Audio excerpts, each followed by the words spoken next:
tá? Bem, agora a gente vai dando continuidade à nossa apresentação. Nós vamos fazer algumas avaliações sobre a questão da memorização, tá? Nós vamos falar sobre generalizações exploratórias, vamos fazer análise de viés de representação, falar sobre algumas considerações éticas, algumas questões abertas, né, em Scala, e também fechar a nossa apresentação com as conclusões que os autores disponibilizam para nós. Tá?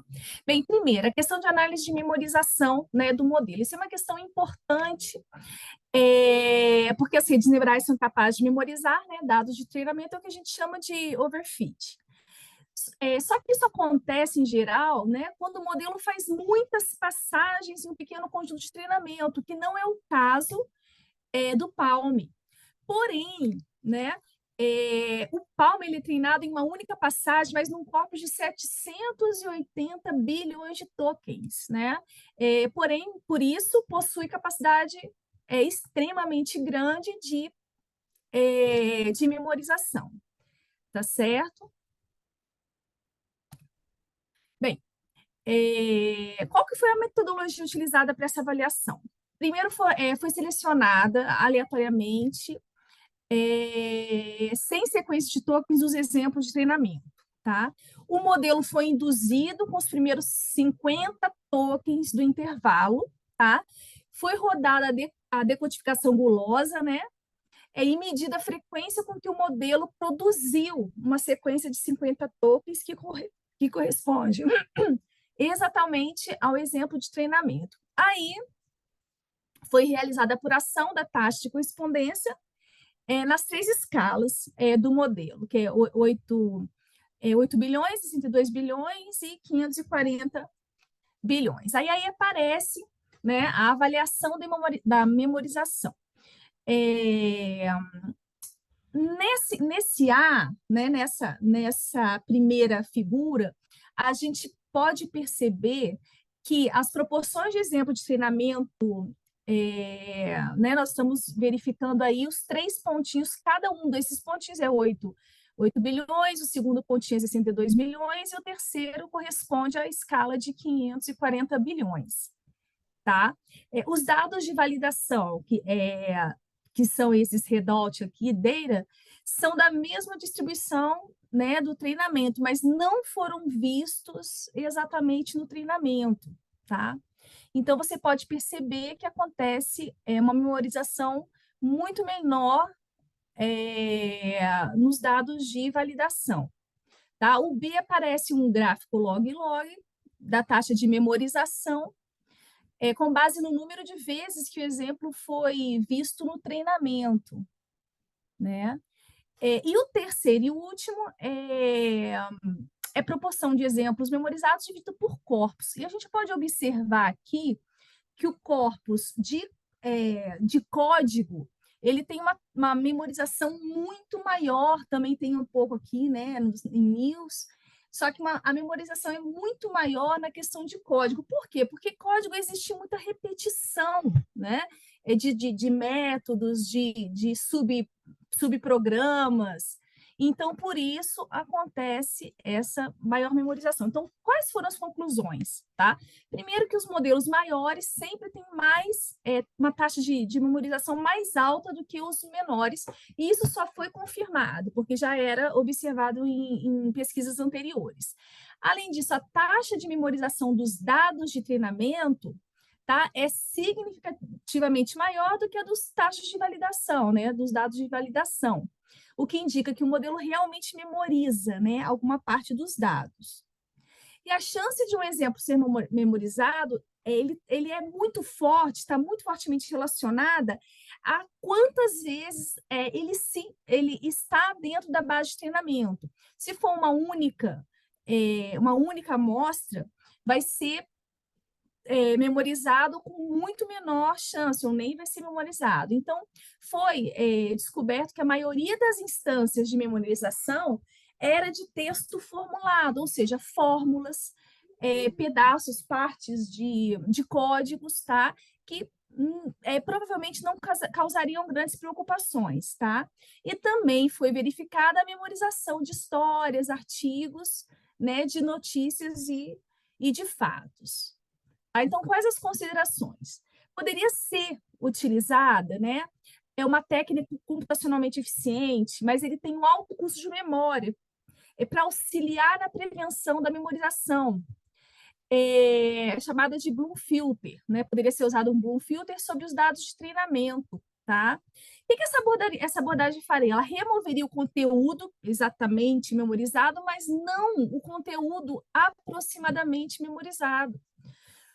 Então, com isso, continuaria havendo a possibilidade de memorização. Então, segundo os autores, atualmente, a melhor estratégia de atenuação é fazer a escolha cuidadosa, né? Escolhas cuidadosas e deliberadas de quando é apropriado usar uma LLM para geração de sequências longas. Então, essa que é, né, o resultado, a consideração que os autores colocaram a respeito da memorização.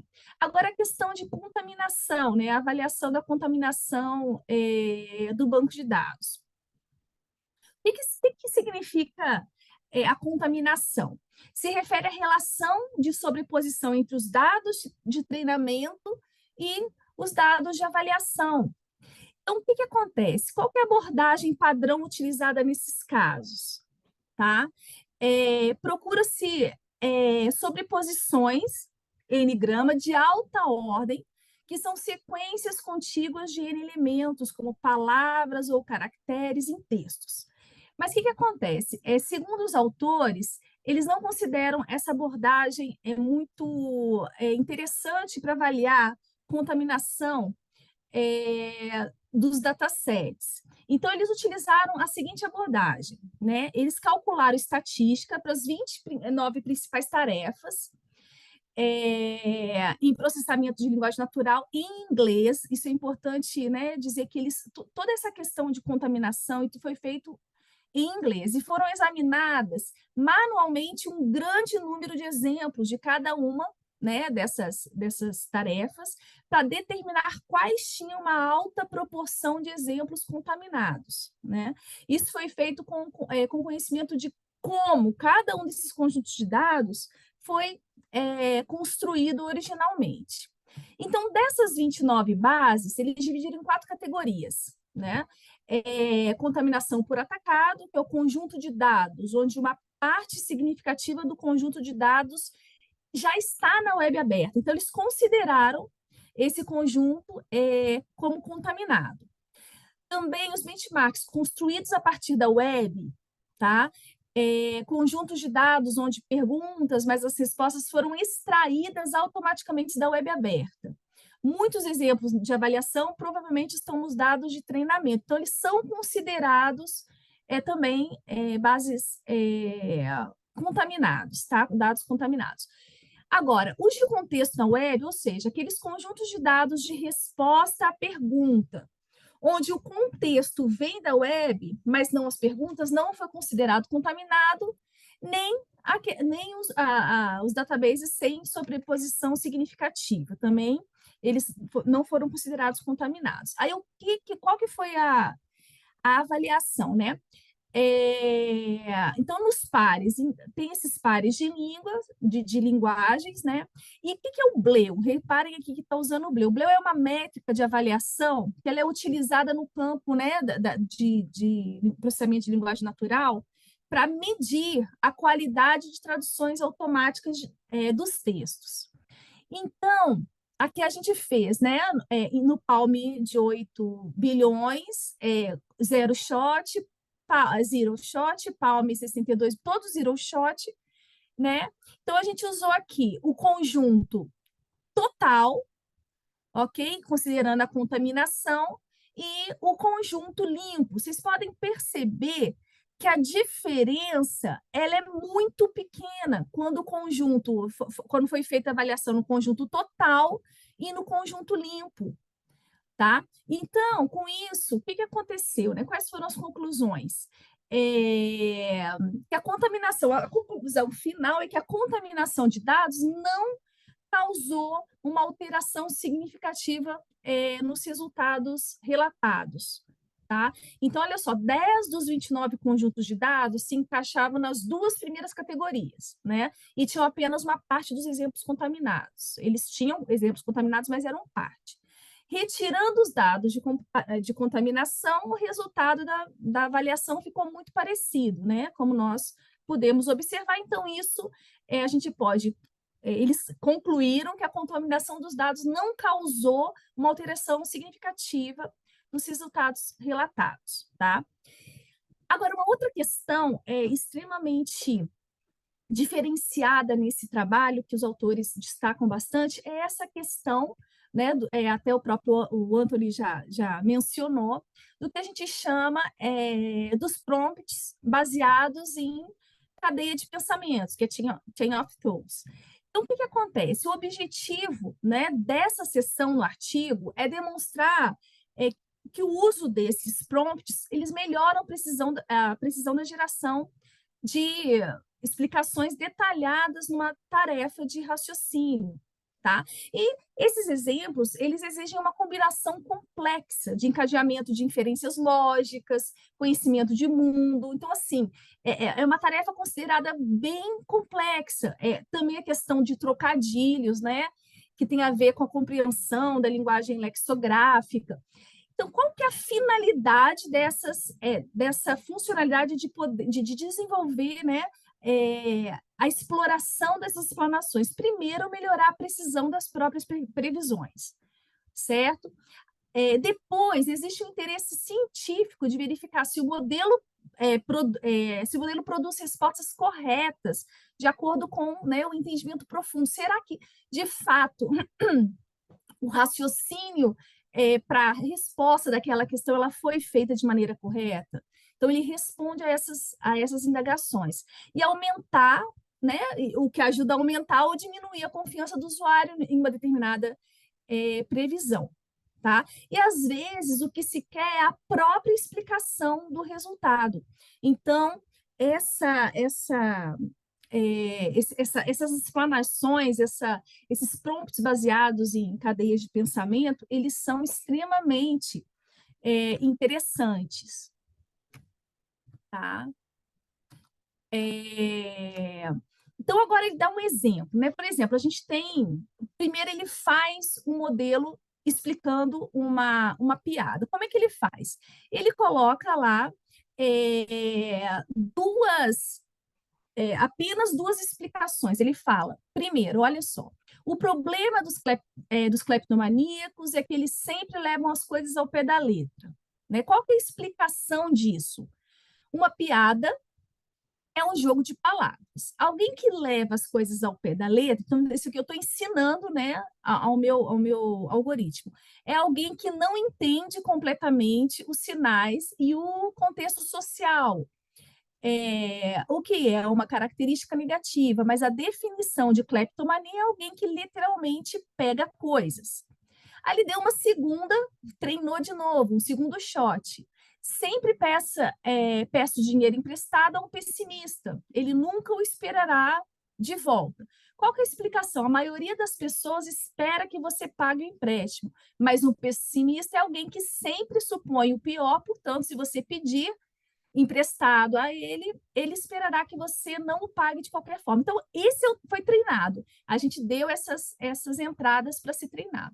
Aí depois, a partir desse treinamento, o próprio sistema começou, a gente interagindo com o sistema, ele é capaz de entender coisas que não, né, das quais coisas que ele não foi treinado, por exemplo. A gente dá entrada. Eu deveria ter começado a escrever o artigo às 17 horas, mas então comecei a brincar com esse novo modelo de linguagem por 10 minutos. 10 minutos depois, de repente, são 21h30. Então, isso é complexo, né? Isso tem um jogo de palavras aí. Aí a saída do modelo. Essa piada é sobre como o tempo voa quando você está se divertindo. A pessoa deveria começar a escrever um artigo às 17, mas, em vez disso, começou a brincar com o modelo de linguagem. Ela pensou que estava brincando com o modelo por apenas 10 minutos, mas, na verdade, foram 4 horas e meia. Então, assim, e todas, depois eu vou deixar, gente, não dá tempo da gente mostrar todos esses exemplos, mas nós fizemos um material justamente para vocês poderem aproveitar e explorar mais esse conteúdo, porque nós achamos é, essa LLM extremamente rica, tá? Assim, fantástica mesmo. E aqui, depois disso, ela mostra a questão da inferência lógica, tá? Bem, vamos lá, eu vou explicar como é que você faz. Está aparecendo? É isso. Eu vou explicar como você faz a inferência lógica. John Lacorda explica a inferência lógica, tá? Depois que ele explica, dando 2 shots, 2 exemplos, a partir daí, o próprio modelo já aprende e começa a fazer inferências lógicas de estruturas parecidas com grande quantidade aí de acertos, tá? Então, que isso nos apresenta, tá? Vamos lá, as considerações sobre isso. Segundo os autores, os dados, né, dessa técnica demonstram uma proficiência inovadora na compreensão da linguagem pelo palmo. Então, isso é realmente destacado como um diferencial, tá? Todas as previsões são geradas com exemplares de 2 shot, né, que se relacionam apenas em estilo e não em conteúdo com os exemplos que estão sendo avaliados, tá? Além disso, as entradas, né, os prompts de exemplar, foram escritos antes de qualquer exemplo ser avaliado, nunca foram modificados com base, né, no exame do resultado do modelo. Então, todas essas previsões, ele deixa claro no artigo que são geradas de forma determinística. De maneira, né, dessa forma de decodificação gulosa, para garantir essas previsões canônicas, ou seja, o modelo busca realizar uma compreensão significativa das tarefas, não usando apenas correlações estatísticas, tá? Como os prompts foram escritos pelos próprios autores, isso reduz a possibilidade de contaminação direta dos dados e de a memorização ser um fator importante. Então, essa questão, né, exposta foi muito detalhada pelo artigo, mostrando que ele é um diferencial, né? Agora, gente, esse artigo, ele é enorme, né? Por isso que nós, assim, a gente fica até preocupada em relação ao tempo aqui. Então, olha só, eu vou tentar ser o mais breve possível, vou deixar esse material para poder ser consultado, para a gente poder ter um tempo para conversar, né? Então, olha só, agora a gente começou a avaliar os viés distributivos em grupos sociais, que é uma questão importante, né? Viés de gênero e de ocupação, tá? Então, o que acontece? Nesse exemplo aqui, mostra duas formas de se calcular esse viés através de multiple choice scoring, né? E através da generativa prediction. Reparem o seguinte: a entrada é nurse, né? Nurse é feminino ou masculino? Não sei. The nurse, o enfermeiro ou enfermeira notifica um paciente que o seu turno irá ser finalizado em 1 hora. Agora, a quem se refere esse RIS, né? Então, reparem que é zero shot. Então, esse multiple choice scoring, ele faz um cálculo e verifica aí que a maior probabilidade é de ser nurse, né? Agora, a outra técnica, que nesse caso aqui, a Generative Prediction, com o shot zero, ele não é capaz de entender que isso é algo que você tem que definir. Ele coloca lá como se fosse uma questão, né, de múltipla escolha para ser, com as opções que poderiam ser. Então, no zero shot, a gente pode perceber aqui, né, foi feito esse gráfico com o número de shots e a acurácia. Perceba que toda vez que a gente utiliza generativa, essa forma generativa, ela no zero shot não tem acurácia nenhuma, né? A acurácia é zero. Mas a partir de um shot começa aí a ficar próximo do estado da arte, tá? Tanto a de 62 bilhões, né, tanto a generativa quanto a múltipla escolha, ficam próxima ao estado da arte.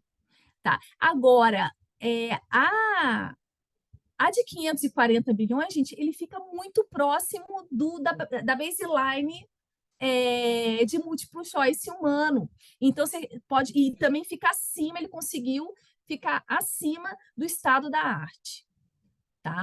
Então, o desempenho, né? O resultado é que o desempenho melhora com o tamanho do modelo e o Palm 540 bilhões estabelece um novo estado da arte. Porém, ele ainda fica abaixo aí do desempenho humano, tá? Mas está um tanto quanto próximo, ok? Agora, a viés relacionado à análise de viés e toxicidade. Então, o que acontece? A abordagem realizada foi contagem de co-ocorrência, tá? Então, aqui os autores explicam como é que foi essa contagem, né? Seguindo um procedimento existente na literatura, foram analisadas as palavras comumente coincidentes nas continuações do modelo, quando recebe prompt, por exemplo, né, o termo was very. Então, em que o termo substituído faz referência a gênero, religião ou identidade racial e ética. Tá? Foram geradas 800 saídas para cada prompt de gênero, religião, identidade racial e ética, usando a amostragem top K, né, K40, com temperatura 1.0. Então, o que aconteceu? Foram removidas as palavras irrelevantes e apenas selecionadas as palavras descritivas, ou seja, adjetivos, advérbios, né? Então, foram analisadas as palavras descritivas que ocorreram apenas na primeira frase completa gerada, em vez de em toda a continuação gerada, com 128 passos de decodificação. Foram apresentadas as palavras descritivas mais frequentes associadas a pronômenos de gênero, religião e raça. Qual foi o resultado? Tá? Aí foram encontrados viés, né, mais em certas dimensões do que em outras. Né? No caso de religião, os termos como terrorista estavam associados ao Islã, né, refletindo um viés anti-muçulmano. Né? A análise de qual ocorrência revelou também insights sobre como as identidades raciais frequentemente ocorriam entre si e como pequenas alterações na linguagem do prompt podiam afetar drasticamente os resultados, tá? A gente vai ver, né, daqui a pouquinho que quando você começa colocando um tom pejorativo no prompt, as respostas, a conversa passa a ser cada vez mais com um viés de toxicidade, ela fica mais contaminada. Então, foi observado que as versões do modelo 62 e 540 produzem contagens muito semelhantes, né? Então, o que acontece? Também foi realizada uma análise de toxicidade usando a API Perspective, que a API é uma ferramenta de análise, né, da própria Google, projetada para avaliar a toxicidade, o teor prejudicial dos textos, né? Os resultados mostraram que as religiões Islã e Judaísmo tinham uma probabilidade geralmente maior de gerar respostas tóxicas, tá? Então, o autor ele enfatiza que a análise de viés e toxicidade destaca riscos potenciais em aplicações futuras do modelo. Aí ele destaca a importância, né, de benchmarks robustos e métricas eficazes para medir e mitigar o viés de forma eficaz. Hoje em dia, nós não temos tantas métricas eficazes, benchmarks robustos para a gente poder identificar esse tipo de problema, né? E a última toxicidade, eu acho que é a última, degenerativa. E que essa, né, a questão da toxicidade degenerativa é um fenômeno em que os modelos de linguagem, como os modelos de A, tendem a gerar respostas cada vez mais tóxicas ou prejudiciais quando provocados, né, ou alimentados com entradas tóxicas, como eu havia falado anteriormente. Então, foi utilizada a base de dados Real Toxic Prompts, que consiste em prompts e continuations em nível de sentença, né? Aí a utilização também da API Perspective para atribuir uma probabilidade de toxicidade, né, a continuation, então foi estudada a distribuição das probabilidades de toxicidade em conjunto. Então, o que foi? Aqui apresenta a Human Baseline, né? Ou seja, quanto numa perspectiva relacionada a, ao ser humano, ela não a forma como evolui as LLMs, elas não são parecidas, né, com a do ser humano. O ser humano ele decresce, a possibilidade de probabilidade de continuação decresce, enquanto as outras elas aumentam. Então, quando você entra com um prompt com uma contaminação, a possibilidade daquele assunto continuar contaminado é muito alta. Isso é muito perigoso, né? Então, gente, a probabilidade de toxicidade na continuação, que é o TPC, é geralmente mais baixo do que o relatado anteriormente em outros estudos semelhantes. Mas uma comparação, né, side by side, com trabalhos anteriores, ele é bem difícil, porque os prompts aleatórios de 10.000 amostras, né, são diferentes e o comprimento da continuação afeta os resultados relatados, tá?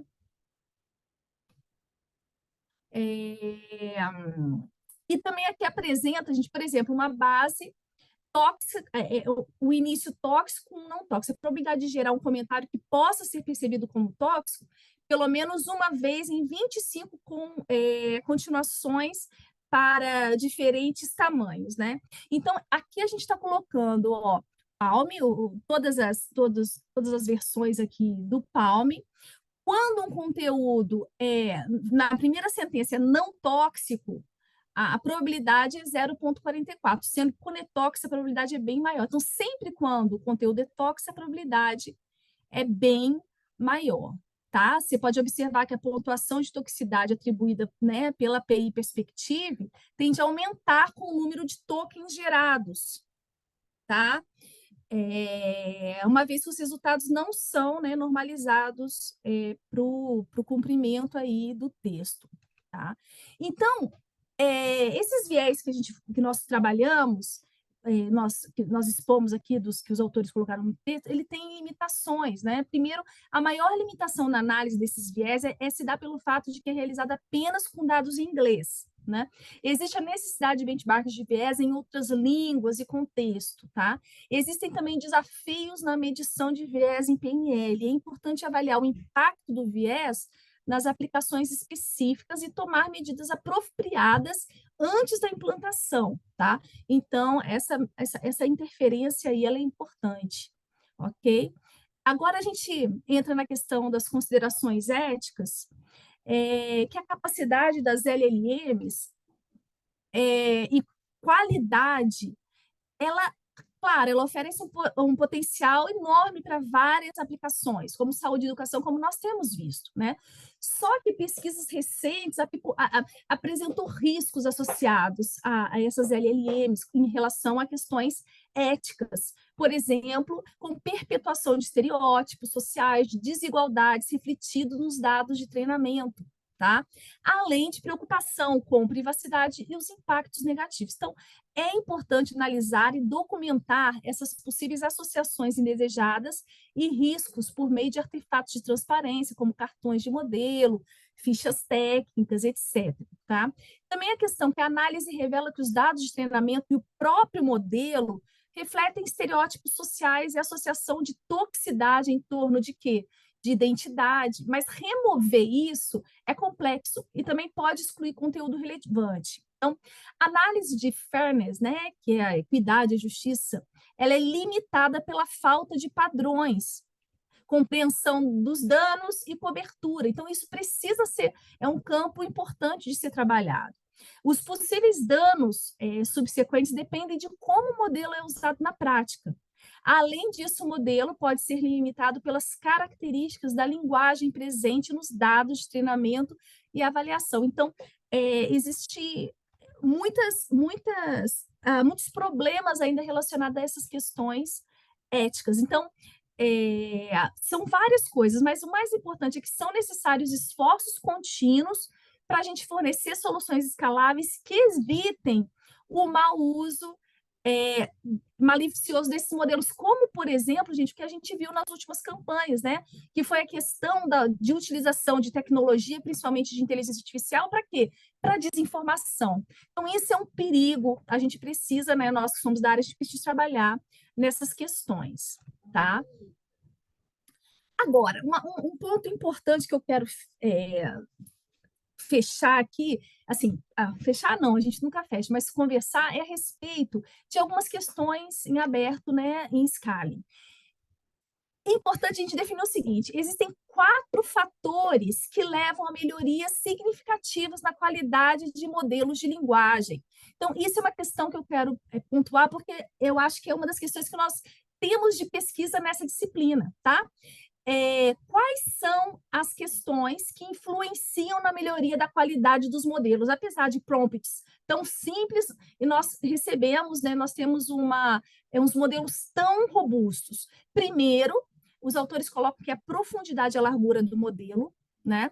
Segundo, o número de tokens treinados. Terceiro, a qualidade do corpo de treinamento. E quarto, o aumento na capacidade do modelo sem aumento computacional. Então, os autores colocam esses 4 pontos como sendo significativo para essa questão da qualidade dos modelos.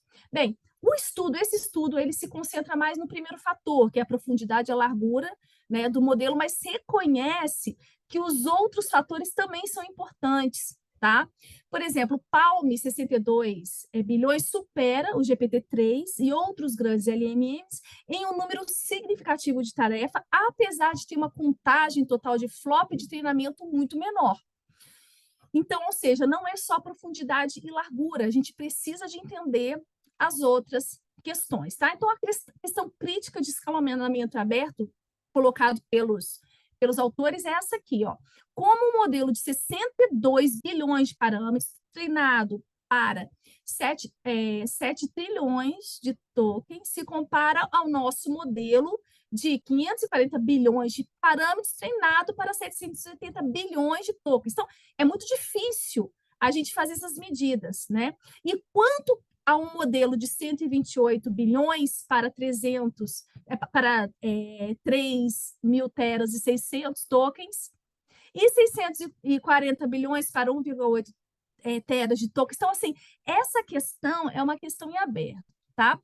Agora, ele coloca uma informação importante, que é o seguinte: os autores, em 2022, eles treinaram um modelo que foi o Chinchilla, né? De 70 bilhões de parâmetros e 1,4 trilhões de tokens de dados. Tá?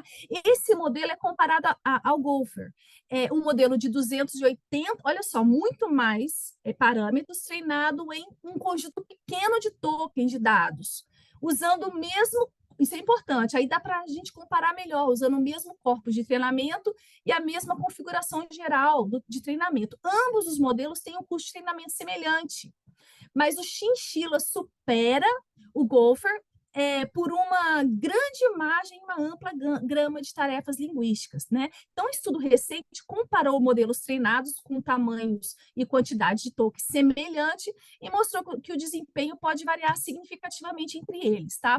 Então, essas bases, apesar do Palm de 540 bilhões, ele não ter sido, o Palm não ter sido treinado exatamente com as mesmas bases, eles fizeram o seguinte questão: eles pegaram as bases em que foram treinadas tanto os Palms quanto o Chinchilla, quanto o Golpe, para poder tentar fazer alguma comparação, tá? E o que acontece?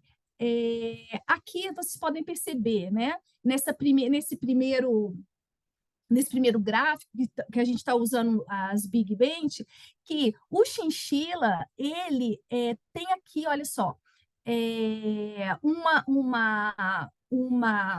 ele se comporta de uma maneira melhor até que o Palm, tá vendo? Só que, claro, não com o Palm 540 bilhões, né? Mas ele utiliza menos flops aqui para fazer essas atividades, né? Então, isso aqui é uma métrica, é a média da métrica das tarefas, né?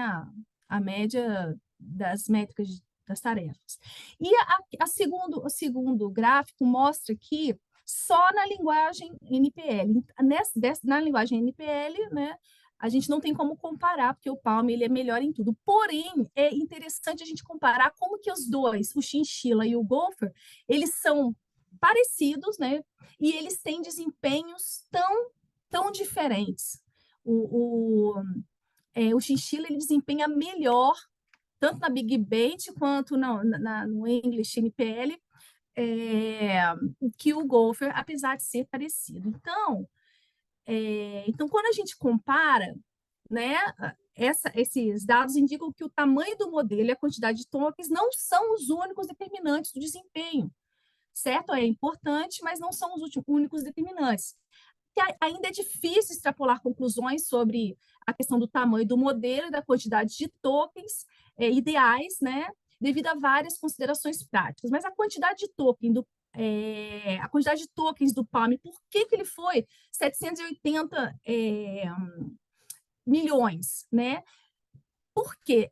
Porque isso foi definido depois, essa quantidade ela foi definida porque a partir disso começou a se repetir dados em algumas subcorporas, então eles entenderam que esse era o tamanho ideal.